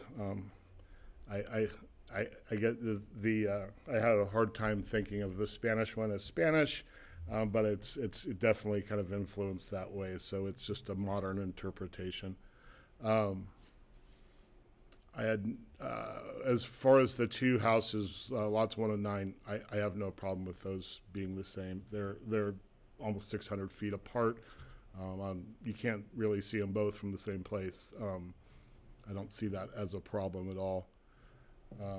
My main concerns, and I think they are already part of this, is flammability. Make sure we're meeting all the codes, especially the new CAL FIRE zones. Zone 0, if I look at the pictures, Zone 0 isn't met. I don't know if that's something, I mean, that's a code. Is that, if we can confirm that code is applied to this? I know My understanding Chair if you're talking Dennison about was AB working- 3074. Yeah. My understanding, which I'm waiting to confirm right now, I've reached out to the fire marshal with Wilden to double check this, but there are some regulations that need to be promulgated by the state fire marshal, and once those are in place, it will be officially enforceable, even though the law itself is in place and would apply to this area. Okay. Yeah, so it was supposed to be, my understanding is that the governor had given direction to complete it by the end of 2025, and now they're expecting completion by March of this year. Okay. Of that, and that was why I was asking what building standards would apply. And so if that updated enforcement is official by the time that the plans come in, then they will be subject to that 0 zone. And for those of you that are not familiar with the 0 zone, it is basically the first 5 feet against the house can have nothing flammable in it. No mulch, no plants. You're allowed to have concrete, stones, and a couple of other things, I believe. Yeah, it's referred to as an ember-resistant zone. That's right. I've been working towards getting my house to that level. It's more difficult because all of our houses back in the day were built with planters right next to the house. So that's been a little challenging, but I would love to see those types of things become part of this project. Since that is a landscaping, I don't believe that would involve that there's any wooden fences or anything like that within 5 feet of the house already, since that would be a landscaping thing. And we seem uncertain if that law is going to be applied to this. If we could, I don't know if we can request that it be followed, because I think it's already written as a condition or as just a request that they follow that Zone 0 code. So I can ask guidance from city attorney on this, but my understanding is that the law has been passed and it's the specific enforcement that is what they're trying to work through. So it seems very likely that this will be applicable because it has been passed as a law. And so it's the enforcement, and what is currently being contemplated is that even if it's not built that way, that there are 3 years to comply with the 0 zone. So it would behoove, and I mean, we can certainly ask the developer if it's something that they would voluntarily comply with, the 0 zone in their designs. Since it's going to be coming up anyway, it should be good for a month or two right from that. Is that something, sorry. I'm just going to confirm everything you said is correct to my knowledge. Okay. So is this something that you're comfortable voluntarily complying with so that we can add it as a condition of approval? Yes, Chair Dennison, we currently do not have any landscaping within 5 feet of the structure on any side. So that's already planned. We already planned to be in compliance. This is something that we would then include in our CC&Rs to make sure that homeowners were aware of it. So the answer is yes. Great. Okay, thank you.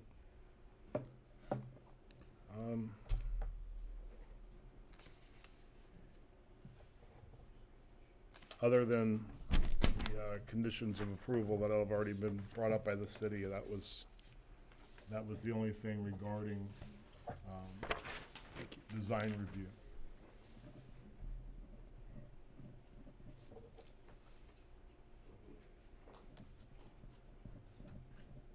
I'm just taking a note here, thank you.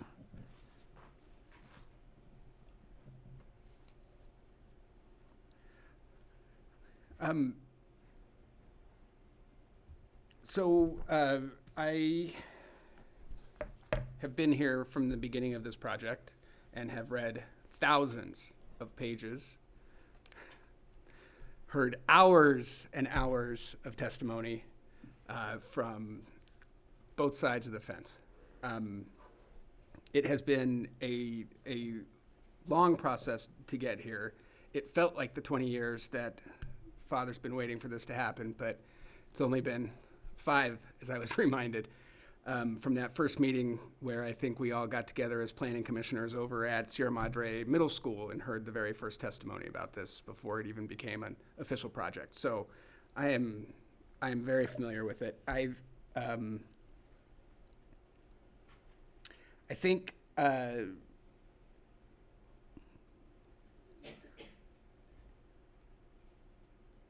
there were some comments made about it not being cookie cutter design. I don't agree with that at all. This is completely cookie cutter design. If you look at the outlines of the houses, there's 3 plans. You can slap a different facade on it, but the definition of cookie cutter is that if you put your stamp on it, there's only 3 designs. So I do not agree with the assertion that it's not a cookie cutter design. But that is my opinion, and it is not something that we are allowed to talk about here. It doesn't matter. It does comply with the specific plan as it was designated. And so that is not part of the purview of design that we have. We have objective compliance with the plan or non-compliance with the plan. All of that has been negotiated, voted on, and resolved long ago. I think I truly appreciate Mr. Fukuzaki, Ms. Beckham, Dr. Kadarian, Mr. Yao, Ms. Magnuson, Mrs. Fukuzaki, Ms. Chesterman, Ms. Sheridan, Ms. Brown, and Ms. Jennings for coming before us tonight and speaking. I think it's important that the public make sure that their concerns are voiced and heard. I think that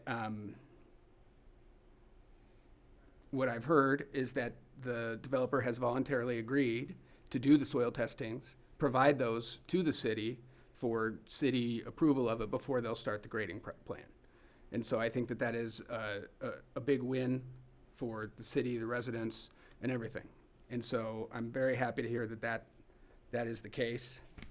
I would definitely like to talk about adding the zero zone compliance just as a condition of approval. It sounds like they've already complied with that in their design, and making sure that, as he stated, it'll be carried through to the CC&Rs so that remains in compliance. I was glad to hear the maintenance of the trees, though they're going to be shading the street. Actually, there's a recent study that came out that said that houses that had shade trees over them fared better in fires than did ones without them. So I think that there's still some fire safety associated with those. I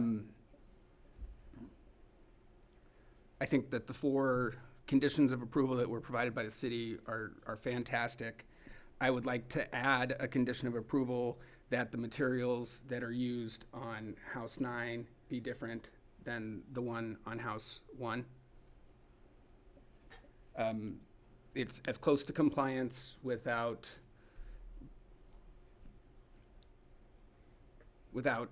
getting an alternative that we don't want, right? Because the alternative, as we've heard, is that they're going to flip the design of House 1, and that's not going to look as nice. So that would be my recommendation there.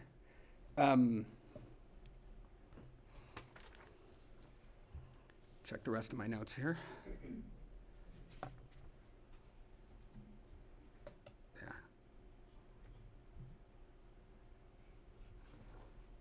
That was covered. So, and so understanding that the compliance part of this, with the exception of what we're contemplating allowing, has been met. I guess what other conversations are there to have up here? I don't have anything else. Anything anybody wanted to recommend, change, adjust, now is our time to do it.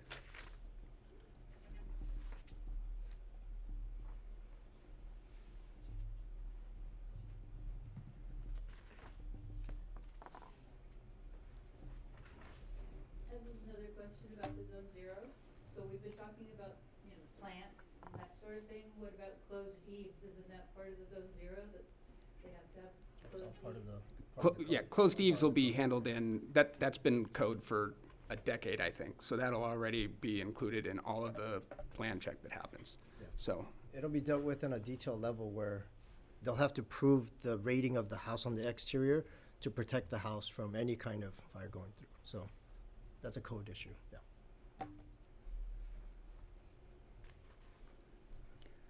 one thing we'd heard as a request, and I don't know if we want to do it. I mean, I think that standard notice has been given for this meeting. And then some, yeah, I believe this is beyond what our normal notice is for all of these Meadows meetings, and Josh can speak to that on what we've been doing. The design review permit has been processed the same way as normal design review permits, noticing to property owners within a 300-foot radius of the project site. And 2 signs were placed, one at each entrance, the Carter Avenue and Sunnyside entrance of the site. Okay. And it was put in all the normal places that we would put it. The agenda was out there at the normal time, so this was not a rushed process. That's correct. Okay. May I add something? We are right adjacent to Madre, not even 300 yards, right at the borderline. We did not receive any notification. And I got a locked mailbox that nobody reads, so just to let you know. Appreciate that. Must be a And terror. glad to see that you're here. By word of mouth. And I drive clear across El Segundo to get over here in time. Thank you. Yes. And we didn't see it anywhere listed. Anything else? Yeah, I'm good. No? All right, then I guess I will entertain a motion. I'll make a motion to approve design review permit DRP 2502 related to the implementation of the Meadows at Bailey Canyon specific plan for the construction of 42 single-family dwellings in the 3-acre park as amended as discussed during this meeting. I'll second. All those in favor? Aye. Opposed? Motion carries.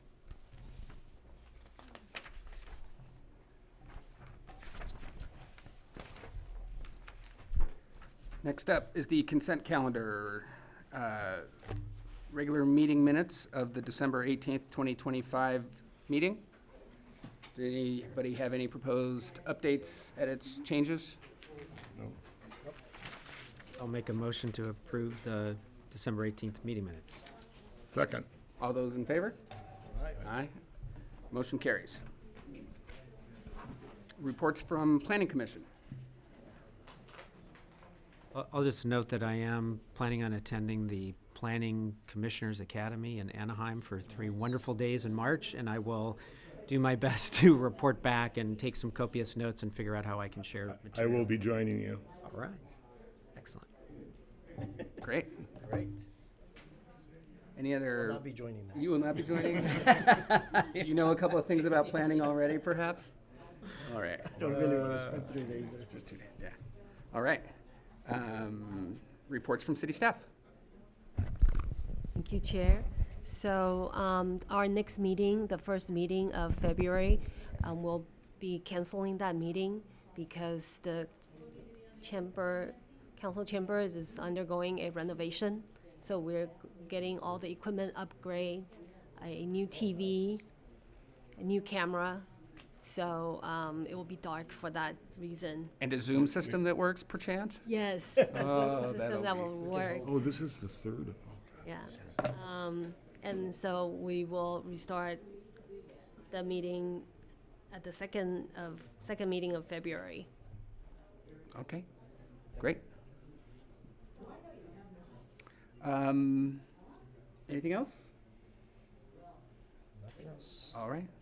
I would like to thank all of the planning commissioners for the great amount of time that they put in for this project and staff's innumerable amount of hours getting up to speed and doing that. I know that it numbered in the hundreds the updates that were requested from the developer, and so I really appreciate that great work. What a great presentation. Yeah. Thank you. Yeah.